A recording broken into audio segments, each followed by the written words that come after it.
Hello students. आज हम Britain के संविधान में राजा और राजमुकुट इसका अध्ययन करेंगे। ब्रिटेन एक संस्थात्मक शासन वाला राज्य है। संस्थात्मक शासन हम उस शासन को कहते हैं जिसमें दो तरह की कार्यपालिका होती है, नाम मात्र की कार्यपालिका और वास्तविक कार्यपालिका। ब्रिटेन में राजा नाम मात्र की कार्यपालिका के रूप में है और वास्तविक कार्यपालिका के रूप में ब्रिटेन का प्रधानमंत्री, मंत्रिमंडल, संसद इन्हें शामिल किया जाता है। कार्यपालिका, इस शासन में कार्यपालिका और व्यवस्थापिका एक दूसरे के प्रति उत्तरदायी होती हैं। कार्यपालिका व्यवस्थापिका में से ली जाती है। कार्यपालिका अस्थायी होती है। प्राचीन काल में ब्रिटेन में राजतंत्रात्मक शासन को मान्यता दी गई थी और राजा सर्वे सर्वा होता था, लेकिन धीरे धीरे ब्रिटेन में राजतंत्र का अवसान हुआ और लोकतंत्र का उद्भव हुआ।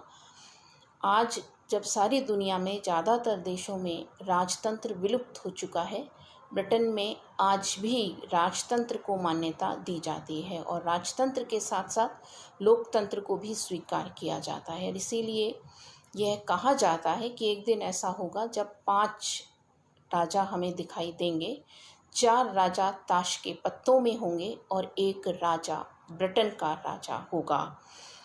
प्राचीन समय में राजा को शक्तियाँ तब मिलती थीं जब उसका राज्याभिषेक होता था, यानी राज्याभिषेक होने के बाद ही वह कार्यपालिका या कहें हम प्रशासनिक, विधायी शक्तियाँ, न्यायिक शक्तियाँ उसके पास आती थीं। यानी कि दूसरे रूप में हम ये कह सकते हैं कि ये शक्तियाँ राजा की ना होकर राजा जिस ताज को धारण करता था, यानी राजमुकुट को धारण करता था, उस राजमुकुट को धारण करने के बाद उसके पास ये समस्त शक्तियाँ आती थीं। लेकिन आज जब स्वरूप बदल गया है और राजतंत्र एक नाम मात्र के प्रशासन के रूप में हो गया है, तो ये शक्तियाँ राजा में निहित ना होकर ये शक्तियाँ संसद, प्रधानमंत्री और उसके मंत्रिमंडल में निहित हो गई हैं। सबसे पहले हम देखेंगे राजा और राजमुकुट का अर्थ। राजा और राजमुकुट का जो संवैधानिक अर्थ है वो यह है कि राजमुकुट वह शक्ति है जो राजा के धारण करने के बाद राजा के पास आती थी और आज राजमुकुट के माध्यम से यह शक्तियाँ कार्यपालिका और व्यवस्थापिका में निहित हैं।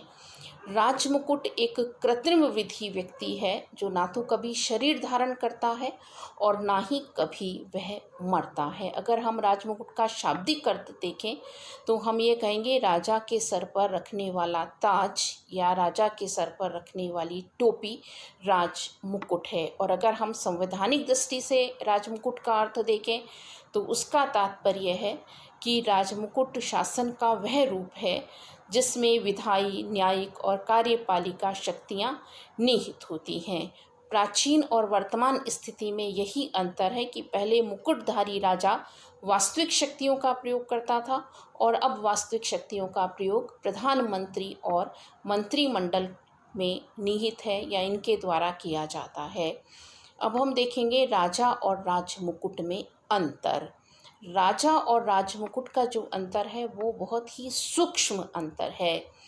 ब्रिटेन के विधान के संदर्भ में हम ये देखते हैं कि हालांकि ब्रिटेन के विधान में बहुत सारे सूक्ष्म अंतर देखे जाते हैं, लेकिन यह बहुत ही सूक्ष्म अंतर के रूप में हमें दिखाई देता है। सबसे पहला अंतर है राजमुकुट संस्था है, राजा व्यक्ति। राजमुकुट एक संस्था है और इस संस्था में तीनों शक्तियाँ निहित हैं या सरकार के तीनों अंग निहित हैं, कार्यपालिका, व्यवस्थापिका और न्यायपालिका। और राजा एक व्यक्ति के रूप में है, रानी एलिजाबेथ, विक्टोरिया इस रूप में है, यानी राजा को हम व्यक्ति के रूप में पहचानते हैं और राजमुकुट को हम संस्था मानते हैं। नेक्स्ट है राजमुकुट स्थायी है और राजा अस्थायी है। राजा क्योंकि मानव है तो इसीलिए वह आज है और कल अगर उसकी मृत्यु हो जाएगी तो वो नहीं रहेगा, लेकिन राजमुकुट स्थायी है और इसीलिए ब्रिटेन में कहा जाता है राजा मर गया, राजा जुग जुग जिए। यानी कि एक व्यक्ति के रूप में राजा मर गया, लेकिन एक संस्था के रूप में जो राजा है वह आज भी जीवित है। और इसीलिए ब्रिटेन में यह भी माना जाता है हेनरी एडवर्ड या जार मर सकते हैं, लेकिन राजा राजा यानी क्राउन, राजमुकुट, वो कभी नहीं मरता है। नेक्स्ट है राजमुकुट सामूहिक, राजा व्यक्तिक। राजमुकुट सामूहिक है, यानी इस राजमुकुट में कार्यपालिका भी है, व्यवस्थापिका भी है और न्यायपालिका भी है, लोक सेवा के अधिकारी भी हैं, जबकि राजा एक व्यक्ति के रूप में है, यानी कि वो व्यक्तिक है। नेक्स्ट है राजमुकुट सर्वशक्तिमान और राजा शक्तिहीन। आज की अगर स्थिति में हम देखें तो राजमुकुट सर्वशक्तिमान है, जो सरकार के तीनों अंग हैं, सारी की सारी शक्तियाँ उसी में निहित हैं।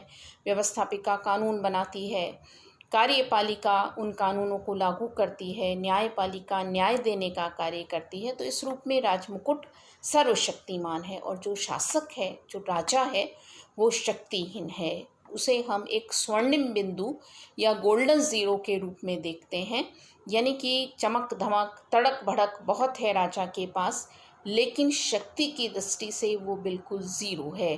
जो स्थान उसे दे दिया जाता है कि यहाँ उसे हस्ताक्षर करने हैं, उससे वहीं हस्ताक्षर करने होते हैं। ब्रिटेन में ये कहा भी जाता है कि संसद इतनी अधिक पावरफुल है, इतनी अधिक शक्ति संपन्न है कि अगर वह राजा की मृत्यु का आदेश भी पारित कर दे तो भी उसे वहाँ हस्ताक्षर करने होंगे।